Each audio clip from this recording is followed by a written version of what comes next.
Hi, my name's Dave Young from CryptoVest.com and this is Crypto News Weekly. SEC and Bitcoin cash wars take their toll on the market. North Korea to host blockchain conference week. New York SIM swapper arrested for $1 million crypto theft. And Tron, $1 million giveaway for developers. What a week. We might as well call it the capitulation week for cryptocurrencies. The market has seen a drop from $210 billion all the way down below $150 billion due to SEC targeting a couple of ICO projects, shaking the market up, making them pay back their funds they raised before, and Bitcoin Cash entering its hash rate wars. Let's start with Bitcoin Cash. You have the two camps.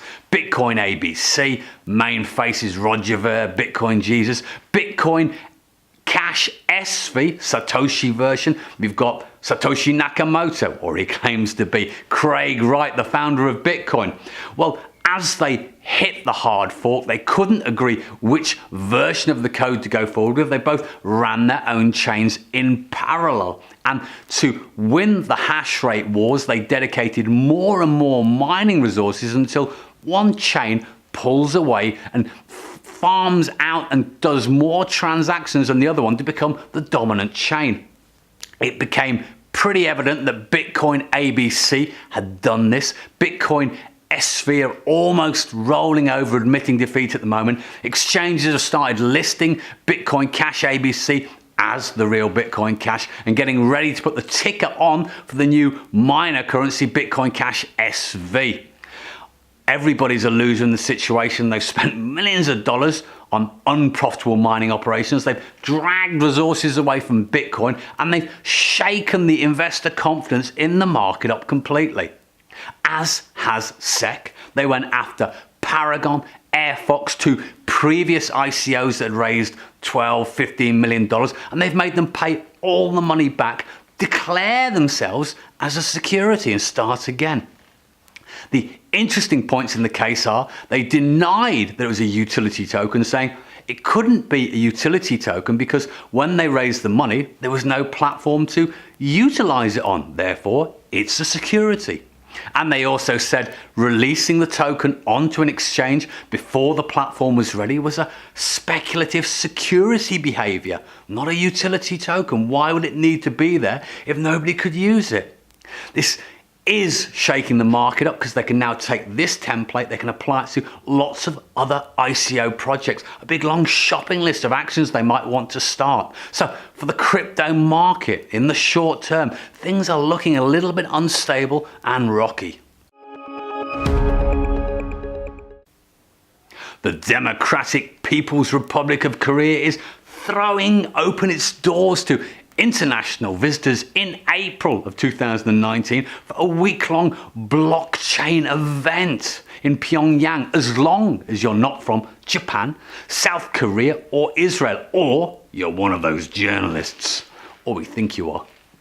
For 3,300 euros, you get to meet the blockchain personalities of North Korea. You get to go on excursions to the demilitarized zone, see a secondary school, go bowling, skating, shooting, hopefully not at South Korea.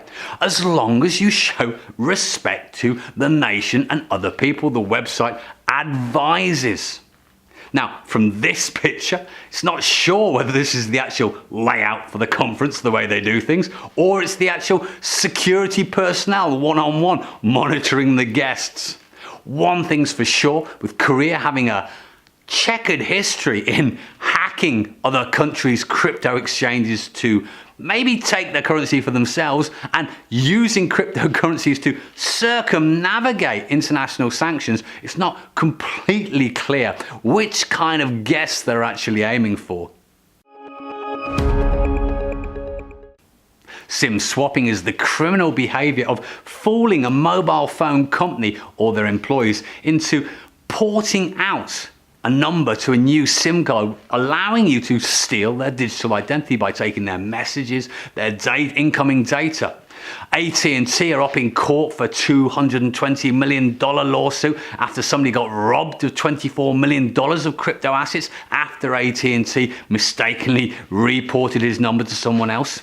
Now, a New Yorker, Nicholas Trugly, 27 years old, has been arrested after being accused of targeting Silicon Valley high-powered executives to steal their crypto assets. He took quite a few digital identities by SIM swapping. It's alleged he gave them to his gang. In particular, one, Robert Ross from San Francisco, saw his Coinbase account within seconds go down by $500,000, and then minutes after, $500,000 from his Gemini crypto exchange account went also. Mr. Trugly is also known for a previous story in the press where he accused rich acquaintances he met whilst drunk in a bar and taken them back to his apartment of saying they tortured him and held him captive all night, trying to get the identity and passwords that will allow him access to his digital wallets. Obviously quite a character. Tron and the TRX currency are having a $1 million giveaway to encourage developers to build more dApps on their ecosystem. They have up till January to be shortlisted for consideration for one of the 56 prizes, the top prize being $200,000, the second prize being $100,000, and the third prize being $50,000. Justin Sun, CEO of Tron, has also been tweeting that the hash rate of Tron, the blockchain, is overtaking EOS and Ethereum. But considering his rather sketchy view on reality in tweets in the past, the reaction has been mostly skeptical. I'm Dave Young from cryptovest.com, and this was Crypto News Weekly. If you like what we're doing, show us some love. If you want to keep on top of the news, subscribe to the channel. Stay current, stay valid, stay respectful to the Democratic People's Republic of Korea. Till next time.